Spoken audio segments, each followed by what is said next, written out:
Picture this. You are standing in a torchlit chamber beneath the Egyptian desert. The year is 2200 BC. You are a young soldier summoned at midnight with strange orders. Bring honey, 10 jars of it. Tell no one where you are going.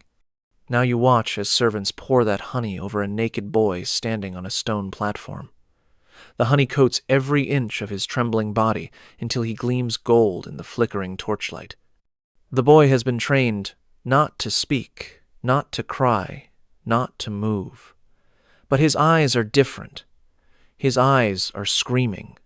You hear buzzing. Thousands of wings. Clay containers around the room begin to shake violently.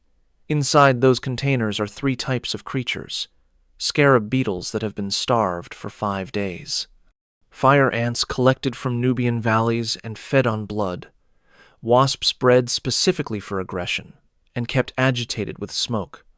But there is a 4th container in the corner, and what is inside that one will haunt Egyptian nightmares for the next 4,000 years. The Pharaoh enters. He is 96 years old, though some sources say 100. He has ruled Egypt for 90 years, since he was 6 years old. He has outlived 8 generations of his own descendants. His name is Pepi II, and what happens next will be systematically erased from Egyptian records, but whispered about by priests, documented by foreign observers, and discovered in mass graves that still make archaeologists quit their careers.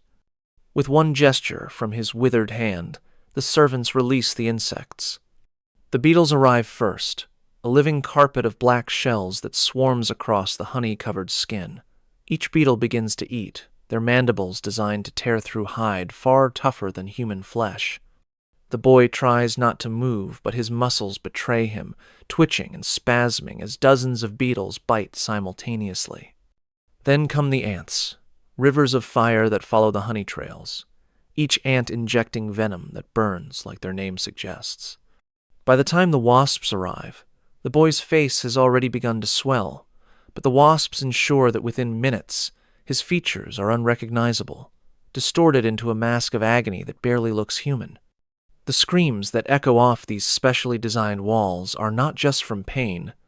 They are from the realization that this is entertainment, that his suffering is a performance, that the ancient Pharaoh watching from his golden throne is leaning forward not in horror but in fascination, occasionally calling out adjustments like a director perfecting a scene. More honey on the feet. Release another wave of ants. Let the beetles concentrate on the softer areas. This session will last 3 hours. The boy will survive, barely. He will be taken to recovery chambers where skilled physicians will keep him alive, not from mercy, but from economy. He is expensive to replace. He will heal over weeks, fed special foods to restore his strength, treated with salves to minimize scarring, and then, when he has recovered just enough, it will happen again and again, until he ages out of the Pharaoh's interest or dies from accumulated trauma. This boy is one of approximately 50,000 children who will disappear into Pepi's chambers over a 94-year reign. But before I tell you how a 6-year-old child became history's most prolific predator, before I explain how an entire civilization restructured itself to feed one man's appetites, you need to understand something that historians rarely discuss. Pepi II was not born evil. He was crafted, shaped, evolved through a perfect storm of unlimited power, childhood trauma, and 9 decades of never experiencing consequences. What you are about to learn is not just ancient history. It is a blueprint that repeats whenever humans gain absolute power for too long. This is the story of how a traumatized child became a god, how a god became a monster, and how 50,000 children brought down the greatest empire on Earth with their absence. But before diving into the darkest parts of ancient civilizations, if you enjoy learning about the hidden truths of history, consider hitting that like button and subscribing for more content like this. And please comment below to let me know where you're listening from. Every monster has an origin story. For Pepi II, It began in 2278 BC with blood, betrayal, and a coronation that would shatter a 6-year-old mind into something unrecognizable. His father, Pepi I, died from what officials called a scorpion sting. Strange how that scorpion managed to bypass 14 guards, navigate through 4 locked doors, avoid 2 food tasters sleeping in the antechamber, and deliver a fatal sting that left wounds exactly matching a bronze dagger's width. Even stranger was how the crown prince, Pepi's older brother, died the same week from river fever, despite being in the deep desert for 3 months, nowhere near water. That left little Neferkare, known as Pepi, the 4th son nobody expected to matter. A quiet boy who played with wooden soldiers and followed his mother around the women's quarters. A child so far from succession that no one had bothered to train him for power. Within 7 days, he would be covered in blood, crowned as a living god, and discover something dark within himself that would grow for the next 9 decades. The coronation of a pharaoh was designed to transform human into divine. But what happens when you perform this ritual on a mind too young to understand the difference between symbol and reality? What happens when a 6-year-old truly believes he has become a god? The ceremony began at dawn. The priest stripped the child naked before 3,000 watching nobles. A white bull, specially raised for this moment, was led into the hall. Its throat was cut with such precision that the blood fountained directly into a golden basin large enough to bathe in. The bull's eyes were still blinking when they lifted the child and plunged him into its blood. He was held under until his lungs burned, until his child's body thrashed in panic, until the moment before drowning. Then they pulled him up, gasping and crimson, expecting the normal reaction of a terrified 6-year-old. Tears, screaming, the desperate need for his mother. Instead, little Pepi laughed. Not nervous laughter, not hysteria. The delighted giggle of a child who had discovered something wonderful. He looked at his blood-covered hands with fascination, licked his fingers to taste it, then asked the priests if he could go under again. The high priest would later write in his private journal that in 40 years of conducting ceremonies, he had never felt such cold terror as when that child smiled through a mask of blood. But the ritual had only begun.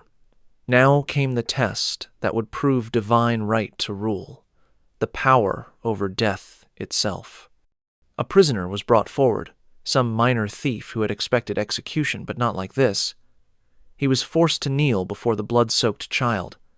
The priests handed Pepi a ceremonial bronze blade, a weapon made for adult hands that the 6-year-old could barely lift. His instructions were simple. Remove the head. Prove that the god's power flows through you. The first strike missed entirely. The weight of the blade pulled the child off balance, and he tumbled forward into the pooling blood. The court held its breath. Would he cry? Would this break the illusion? Would he prove himself just a frightened child after all? Pepi stood up slowly, studying the blade with the concentration of a student learning to write. He adjusted his grip, planted his feet differently, and tried again. The second strike caught the prisoner's shoulder, opening a gash that sprayed blood across the front row of nobles. The third shattered teeth. The fourth opened the throat, but failed to sever the spine. Any other child would have stopped when the prisoner stopped moving. But Pepi continued.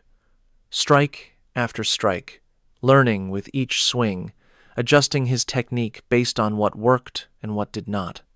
It took 11 blows before the head finally separated. By then, the prisoner had been dead for several minutes, but the child pharaoh did not stop until the job was complete. Then came the moment that revealed what Pepi would become. He picked up the severed head, looked into its dead eyes, and whispered something. When asked what he had said, the new pharaoh replied with words that would define his reign. He said he had asked the head what death tasted like, and though it could not answer, he thought he understood anyway. Death, he declared, tasted like power. A 6-year-old child, covered in blood, holding a severed head, philosophizing about the flavor of mortality. This was not trauma creating dysfunction. This was revelation. The moment when young Pepi discovered what he would spend 94 years exploring. The coronation was not finished. 23 women stood before the new pharaoh, his father's secondary wives, who tradition demanded accompany the dead king to the afterlife. The youngest was 14, married just months before. The oldest was 32, mother to 3 of Pepi's half-siblings. Custom called for poisoned wine, quick, dignified, ceremonial. But the 6-year-old god king had been transformed by blood and violence. He wanted to understand death, to see it happen slowly enough to observe every detail. He ordered the women strangled with silk cords, but slowly, with pauses to let them recover before continuing. He sat on a throne so large, his feet dangled like the child he was, but his eyes belonged to something else entirely. For 4 hours, he watched 23 women die. He did not look away once. He occasionally asked the executioners to adjust their technique, to vary the pressure, to try different angles.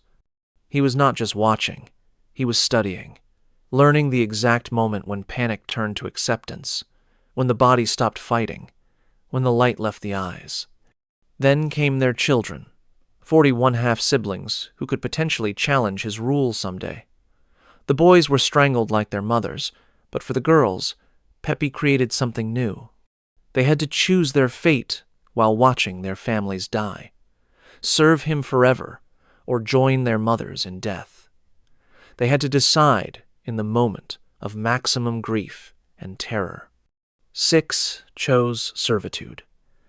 They would spend years wishing they had chosen death. One of these girls would survive to tell her story decades later. She described how even as a 6-year-old, Pepi was fascinated by fear. He would keep them in a special wing of the palace, visiting at random hours to simply watch them. He wanted to see how terror affected their breathing, their movement, their sleep.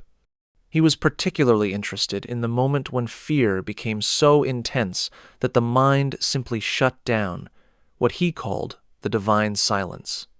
By age 8, Pepi had discovered that certain poisons caused paralysis without death. He spent months testing different combinations, documenting which mixtures allowed victims to remain conscious but unable to move. He treated this research with the same seriousness as learning to read hieroglyphs. His tutors were required to help him organize his findings, creating detailed scrolls about the varieties of suffering. At age 9, he made a philosophical breakthrough that would shape his entire reign. Pain, he realized, was not singular but multiple. Like wine could be sweet or bitter, suffering came in flavors. The pain of burning was different from cutting, which was different from poison, which was different from insects. He began categorizing types of agony with the dedication of a scholar, creating what he called his great work, a comprehensive exploration of every form of human suffering. The incident that showed how deeply this obsession had taken root occurred when he was 10, during morning court. With the entire government assembled, a cat caught a bird in the throne room. The bird's wing was broken, but it was still alive, fluttering desperately while the cat played with it. There were urgent matters to discuss. A minor famine threatened Upper Egypt. Foreign ambassadors waited with tribute. Military reports warned of raiders on the borders. Pepi stopped everything to watch. For 1 hour, the most powerful nation on earth waited while a child god observed nature's cruelty. When a courtier politely suggested continuing with state business, Pepi had him beaten until he lost consciousness. The pharaoh's attention was divine. To interrupt it was blasphemy. When the bird finally died, Pepi called the cat to him, fed it treats from his own plate, and declared it sacred. Any cat that killed slowly, he announced, was performing holy work. They were demonstrating the truth he had discovered, that death was not a moment but a process, and that process was the most important thing in existence. At 11, Pepi wrote a letter that perfectly captures his transformation from disturbed child to systematic predator. His general Harkov was returning from Nubia with exotic gifts, including a pygmy dancer. Most of the letter seems like childish excitement about an unusual present, but the full text reveals something darker. Pepi demanded the dwarf be checked 10 times each night. Every 48 minutes, someone had to confirm he was still alive and undamaged. If the dwarf died before reaching Memphis, every sailor's children would be fed to crocodiles while their fathers watched. If he escaped, every soldier would be impaled. If he arrived injured, Harkuf himself would experience the same injuries tenfold. But the most revealing part was the postscript, usually omitted from translations. Pepi requested that Harkuf also bring a normal child of the same weight as the dwarf. He wanted to conduct comparisons, to see if size affected how long someone could survive without water, how they reacted to pain, whether their screams had different pitches. The dwarf was not entertainment, he was a research subject. By age 16, watching was no longer enough. Pepi needed to participate. The transformation from observer to actor began with the servants' children. Palace workers were required to bring their sons for blessing by the god king. These blessings happened in private chambers. The children entered healthy. They left damaged. Some never left at all.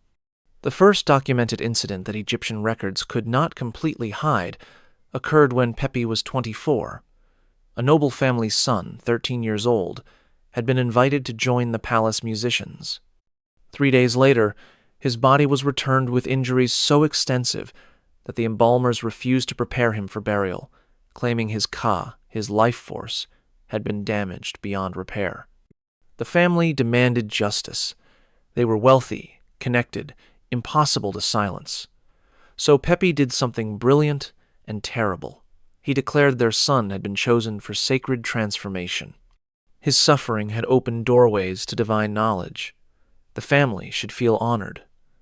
Then he invited them to the palace to receive compensation. They were never seen again. This was when Pepi created the position that would industrialize his obsessions, the overseer of royal entertainments. Officially, this sounded ceremonial. In reality, this was a procurement operation that would eventually employ nearly 1,000 people across Egypt. The first overseer was a man named Keti, chosen specifically for his lack of conscience. Within months, he had established a network of scouts, transporters, guards, doctors, and disposers. He created detailed criteria for selection, boys between 8 and 14. Specific heights, weights, skin tones, even the sound of their voices was evaluated. Pepi preferred higher pitches because his aging ears could hear them better when they screamed. The honey rituals began when Pepi was 52, in his 46th year of rule. By then, individual victims no longer satisfied him. He needed spectacle. He needed ceremony. He needed what he called symphonies of sensation. The idea came from watching warehouse workers who had spilled honey and been swarmed by insects. Pepi observed a young worker covered in biting ants and experienced what witnesses described as a religious revelation. Here was suffering that came from nature itself, pain that could be blamed on sacred creatures, torture that looked like divine judgment. The first honey chamber was simple, a single room beneath the palace, walls sealed with bitumen to contain sound, drainage channels in the floor for fluids. But simple was never enough for Pepi. Within a year, it had expanded into a complex of 9 interconnected chambers, each serving a specific purpose. The preparation chamber, where boys were cleaned and oiled. The honey room for the main ritual. The beetle pit, where victims were submerged in thousands of carnivorous scarabs. The serpent chamber for those who had developed resistance to insects. The water room with pools containing things that should not exist.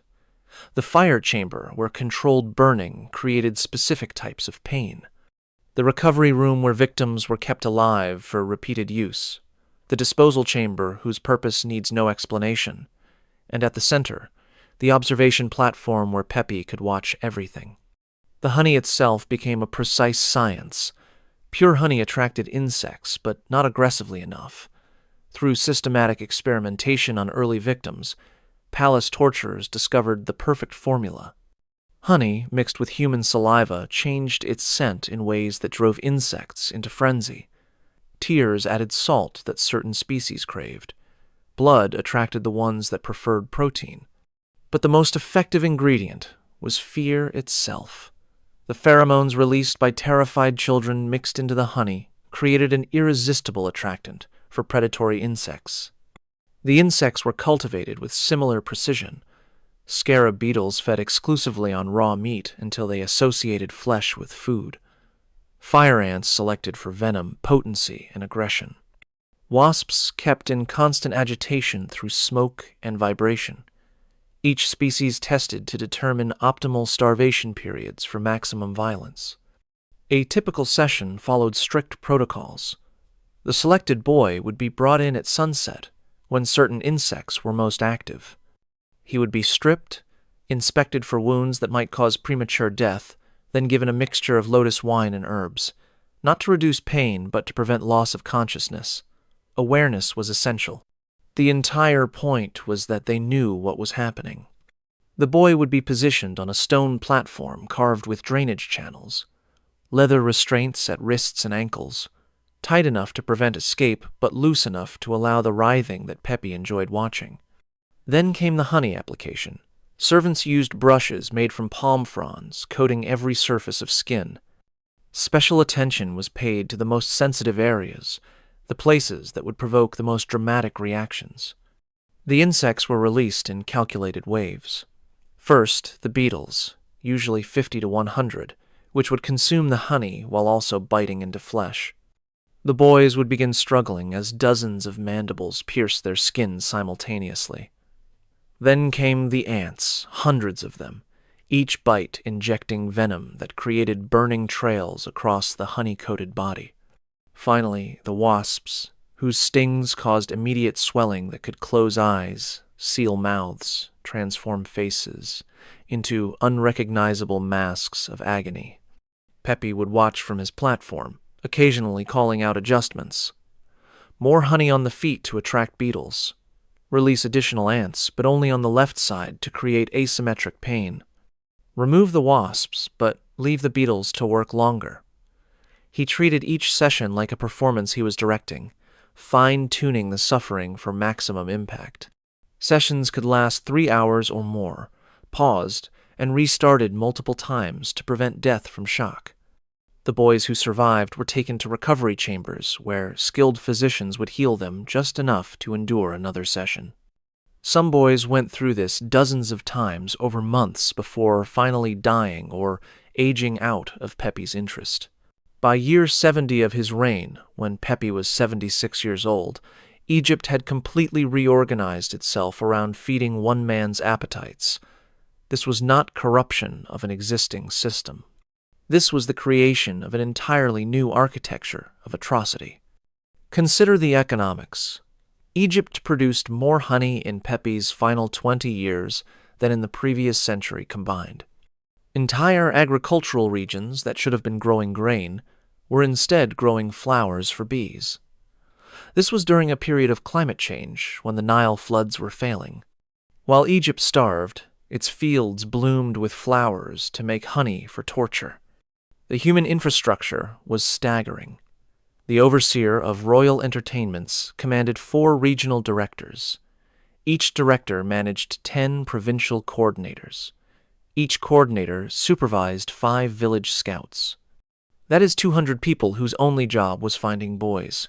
Supporting them were hundreds more: boat builders who modified vessels with hidden compartments for transport, metal workers who forged child-sized restraints, potters who created specialized vessels for insect cultivation, farmers who bred specific insect species, merchants who imported exotic creatures from distant lands. The selection criteria had become absurdly specific. Documents from this period list 47 separate physical requirements. Height had to be within a range of 2 fingers. Weight precise to half a deben. Skin tone was matched against color charts painted on pottery shards. Even the timbre of their screams was evaluated during initial procurement, with preference for tones that Pepi's aged ears could still detect.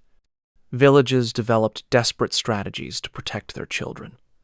Some claimed plagues that only affected boys of suitable age. Others reported mass drownings, raids by desert nomads, anything to explain the absence of children. The governor of Abydos claimed all his province's boys had been cursed with ugliness by an angry god. The governor of Hierakonpolis insisted flooding had washed 3 entire villages away. The governor of Edfu reported that jackals had developed a taste for children and taken them all. These lies never worked. The governors were executed, their families enslaved, their replacements immediately sending double quotas to prove loyalty. The message was clear: provide boys or become victims yourselves. Some regions tried different approaches. Wealthy families sent their sons to relatives in Nubia or Libya, claiming they had died from fever. Poor families had fewer options. Some deliberately scarred their sons' faces with hot metal. Others broke bones to create deformities. Some fed their boys potions that caused temporary illness. The lucky ones succeeded in making their children unsuitable. The unlucky ones saw their injured sons taken anyway, their deformities adding an extra dimension to Pepi's entertainment. The demographic impact defied comprehension. Some regions lost 70% of their male children over a 30-year period, not from war, which would show battle injuries, not from disease, which would affect all ages. These boys simply vanished. Villages near Memphis, closest to the palace and most frequently harvested, show the most extreme collapse. Burial records from this period show almost no boy children dying of natural causes.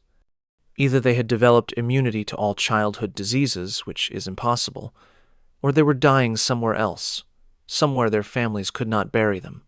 The resistance movements that formed were heroic and doomed. Groups of fathers who had lost sons began attacking procurement convoys. They called themselves the Fathers of the Lost, and for 6 months they successfully freed dozens of boys and killed several scouts. Pepi's response was swift and horrific. Every male member of suspected resistance families, from newborns to grandfathers, was brought to Memphis and subjected to the honey rituals.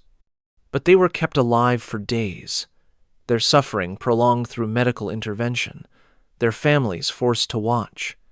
One story, preserved in Nubian oral tradition, tells of a village that chose collective suicide rather than surrender their children.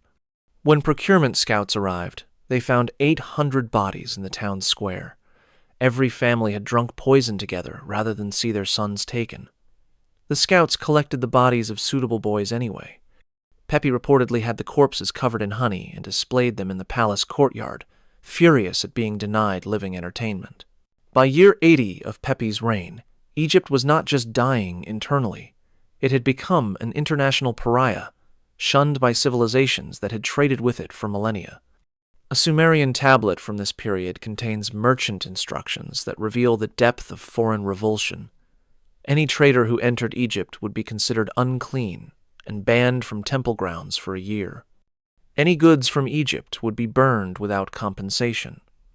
The tablet explains that Egypt had become the land where children enter palaces and do not leave, where the pharaoh feeds on innocents like a lion feeds on gazelles. The Nubian kingdom, which had paid tribute to Egypt for centuries, not only stopped sending gold, but built fortifications specifically to prevent Egyptian raids for children.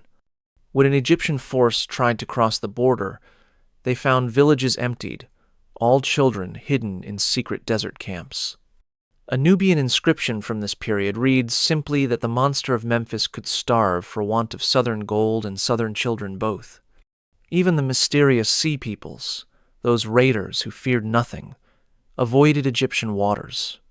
A tablet from Crete describes Egyptian ports as cursed by gods who have turned their faces away from the land where abomination rules from a throne of murdered children.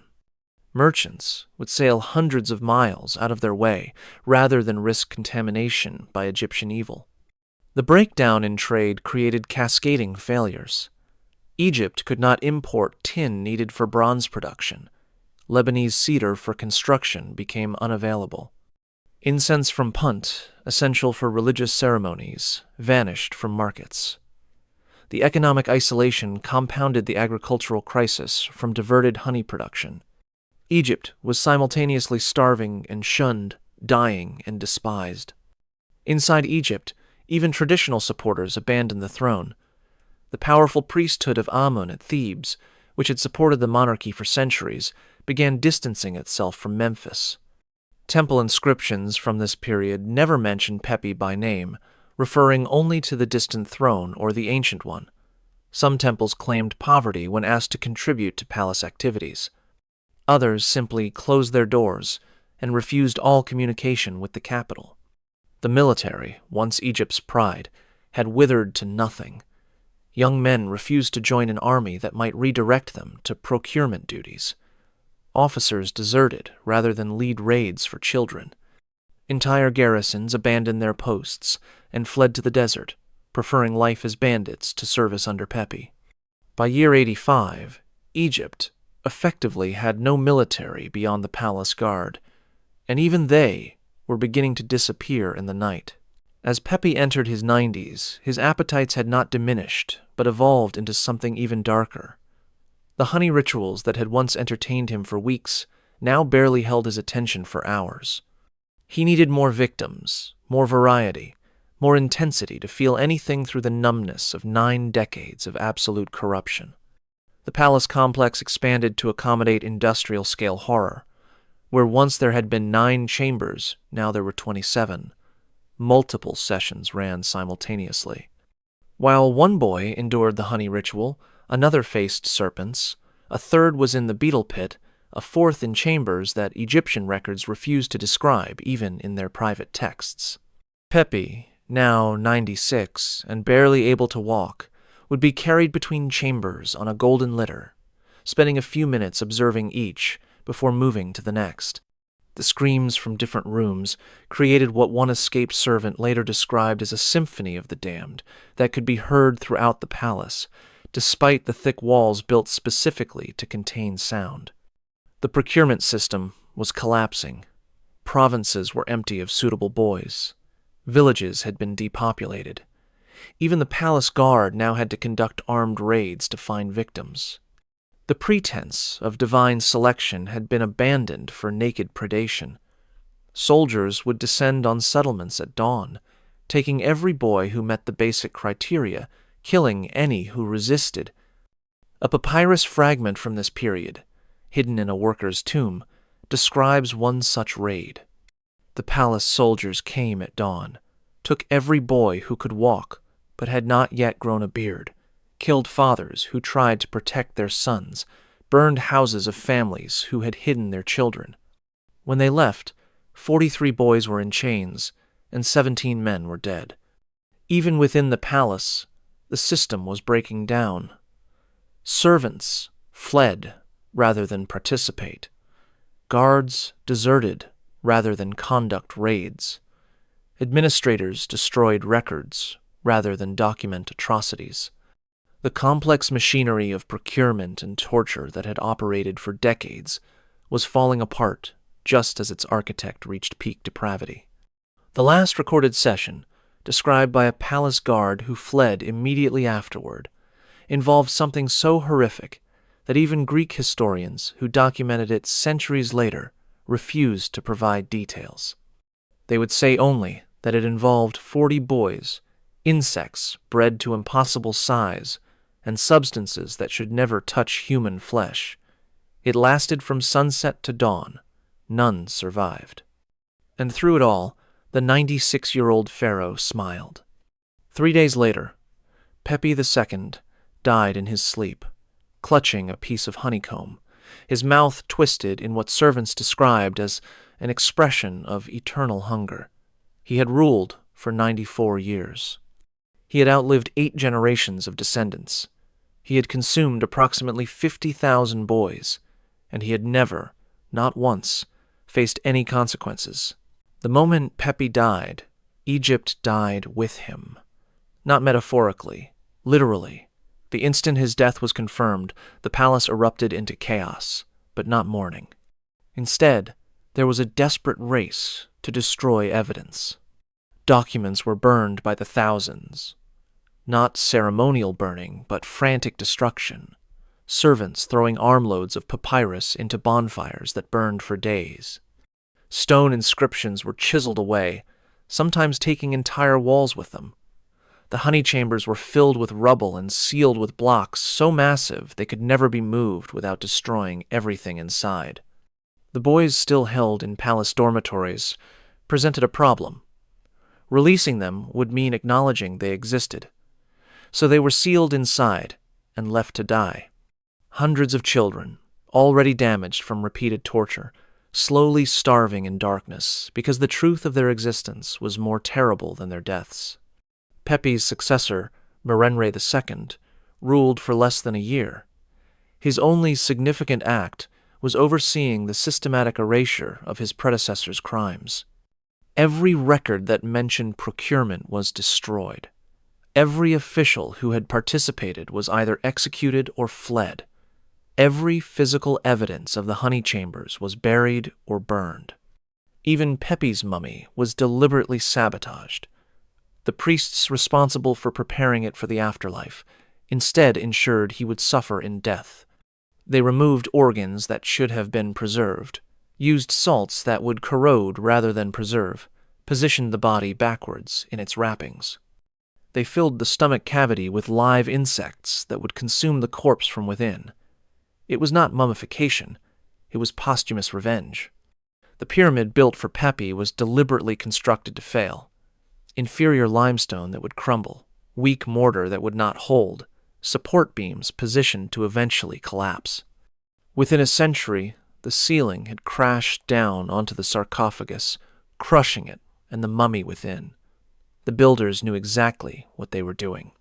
They were ensuring that Pepi's remains would be destroyed by his own monument. Egypt itself fragmented immediately. The unified kingdom that had existed for 800 years shattered into competing territories within months. Central authority vanished. The irrigation systems that had made Egypt fertile collapsed from neglect. Trade routes permanently shifted away from Egyptian ports.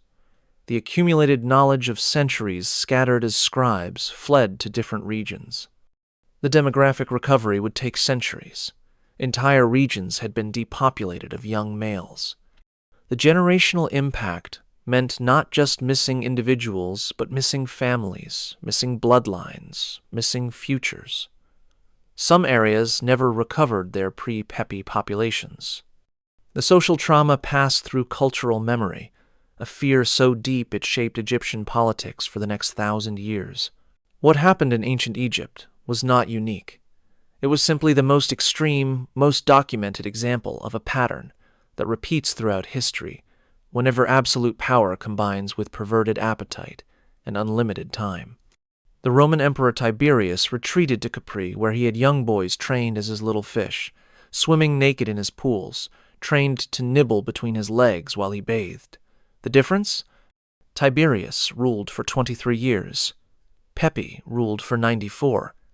Gilles de Rais, the French nobleman who fought alongside Joan of Arc, retired to his castle where he tortured and murdered somewhere between 80 and 200 children. The difference? He operated for 8 years before being caught. Pepi operated for 9 decades without consequence. The Countess Elizabeth Bathory supposedly bathed in the blood of virgin girls, believing it would preserve her youth. Modern historians debate the exact number of her victims, somewhere between 30 and 600. Pepi's victims numbered in the tens of thousands, and there is no debate about their reality. What makes Pepi unique is not the nature of his crimes, but their scale and systematization. He turned child torture into a government function. He made procurement a bureaucratic process. He industrialized suffering in ways that would not be seen again until the 20th century, and even then, never for such personal gratification. The psychology is disturbingly consistent across all these cases. It begins with power acquired too young or too absolutely. The normal human empathy circuits that develop through equal relationships never form. Other humans become objects, toys, sources of stimulation rather than beings with their own inner lives. Then comes the tolerance effect. Like any addiction, the stimulus must constantly increase to achieve the same response. What begins as curiosity becomes compulsion. What starts as individual incidents becomes systematic practice. The infrastructure of evil grows around the central appetite, normalizing atrocity through repetition and bureaucracy. The enablers follow predictable patterns, too. First, they rationalize. It is the divine right of kings. It is necessary for stability. It is not as bad as rumored. Then they become complicit through small compromises, looking away from one incident, facilitating one procurement, filing one false report. Each compromise makes the next easier until they are fully enmeshed in the machinery of evil. The victims are always the vulnerable: children, the poor, those without protection or voice. They are selected precisely because their suffering will go unnoticed, their disappearance unexplained, their stories untold. In Pepi's case, he had the additional power to make their suffering into religious ritual, to transform atrocity into theology. We tell ourselves these are ancient horrors, irrelevant to our enlightened age. We are wrong. The pattern Pepi established, the systematic procurement and consumption of the vulnerable by the powerful, continues in different forms. The private jets to private islands, the mysterious disappearances, the powerful people who seem to operate above all law, the infrastructures that protect them, the victims who are never believed, the evidence that gets sealed or destroyed, the investigations that mysteriously stop, the perpetrators who die peacefully in their beds, taking their secrets with them. What Pepi proved is that with enough power and time, any atrocity can be normalized. His nobles accepted the honey chambers as divine ritual. His priests blessed the procurement as sacred duty. His people surrendered their children as religious obligation. An entire civilization restructured itself around one man's perversion because that man had been declared a god. Modern predators may not have the title of God-King, but they have wealth that might as well be divine. They have connections that protect them better than any palace guard. They have systems that procure victims as efficiently as any Egyptian overseer.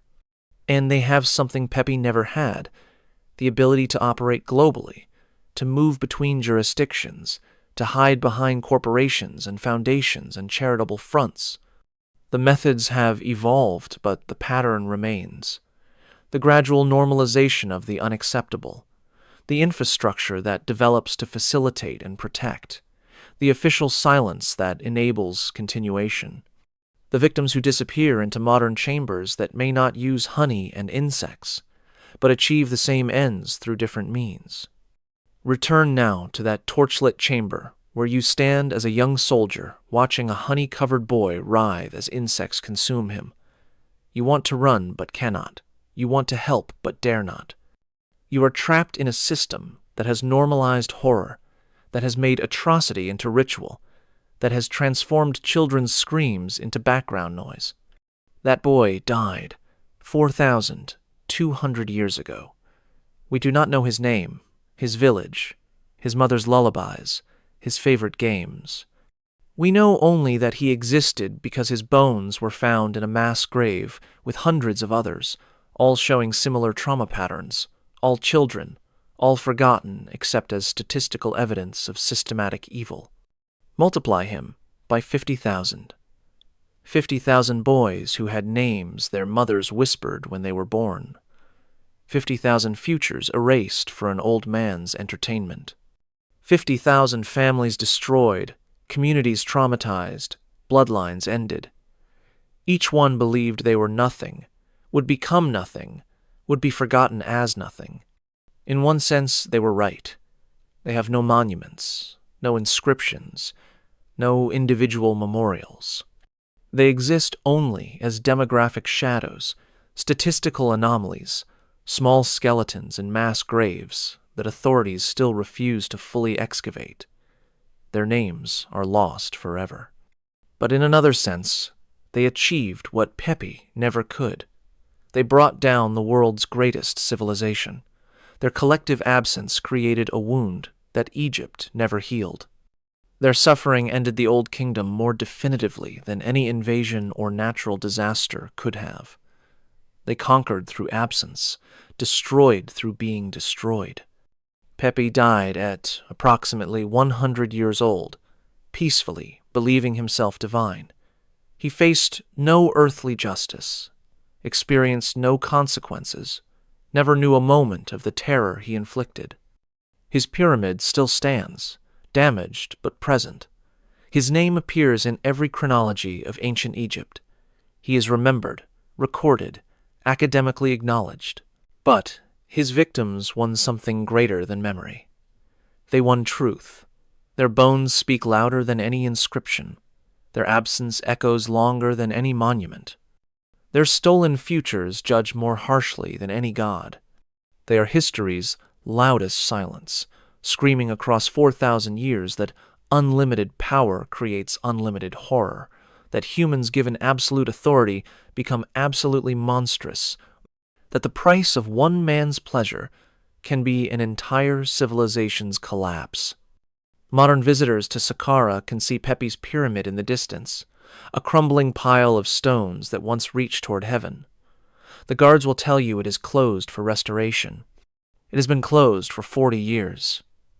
It will remain closed, because some doors should not be opened, some evidence should not be displayed, some truths are too heavy for tourism. The honey markets of Cairo still sell golden sweetness that tourists buy without knowing its historical weight. Some Egyptian families, those with lineages stretching back 4 millennia, still refuse to eat honey. They cannot say why. It is simply tradition passed from parent to child. Do not eat honey. Do not ask why. Just remember that sweetness can mask horror, that golden beauty can attract suffering, that some things should not be consumed, no matter how appealing they appear. Somewhere beneath the Egyptian sand, in chambers that will never be opened, evidence waits. More bones of children, more vessels of honey mixed with human remains. More proof of systematic evil that operated for longer than most kingdoms exist. The full truth may never be uncovered. Some doors remain sealed, not from respect for the dead, but from fear of what the living might learn about human capacity for sustained monstrosity. The 12-year-old boy, covered in honey from our opening, died in agony 4,200 years ago, but his death echoes through time as a warning. This is what happens when power has no limits. This is what humans do when consequences do not exist. This is why we must remember even what we wish we could forget. That boy is still screaming across the millennia. The question is not whether we can hear him. The question is whether we are listening, whether we recognize the same patterns emerging in different forms, whether we will notice the next Pepi before another 50,000 children disappear into modern chambers of power. History does not repeat, but it rhymes. And the rhyme of Pepi II, the rhythm of procurement and consumption, the meter of power devouring innocence, that rhyme continues. We just call it different names now. We dress it in different rituals. We pretend it is conspiracy theory rather than conspiracy fact. But the bones remember. The statistics remember. The demographic shadows remember. And sometimes, in the silence between heartbeats, if you listen carefully, you can still hear them. 50,000 children screaming in honey-covered agony, warning us that monsters are not born but made, that evil is not inherent but constructed, that any civilization is only 94 years of unchecked power away from becoming ancient Egypt under Pepi II. The Pharaoh is dead. His victims are dust. But the pattern lives, waiting for the next alignment of absolute power, perverted appetite, and unlimited time. Waiting to build new chambers, recruit new overseers, procure new victims. waiting to prove again that humans given godlike power will commit godlike atrocities. Unless we remember, unless we listen, unless we learn that some appetites must never be fed, some powers must never be absolute, some reigns must never last 94 years. The honey-covered boy from 2200 BC died for many reasons, but perhaps he can serve one purpose: to remind us that civilization is always one monster away from collapse, and that monster is never born. He is always made, and we are the ones who make him.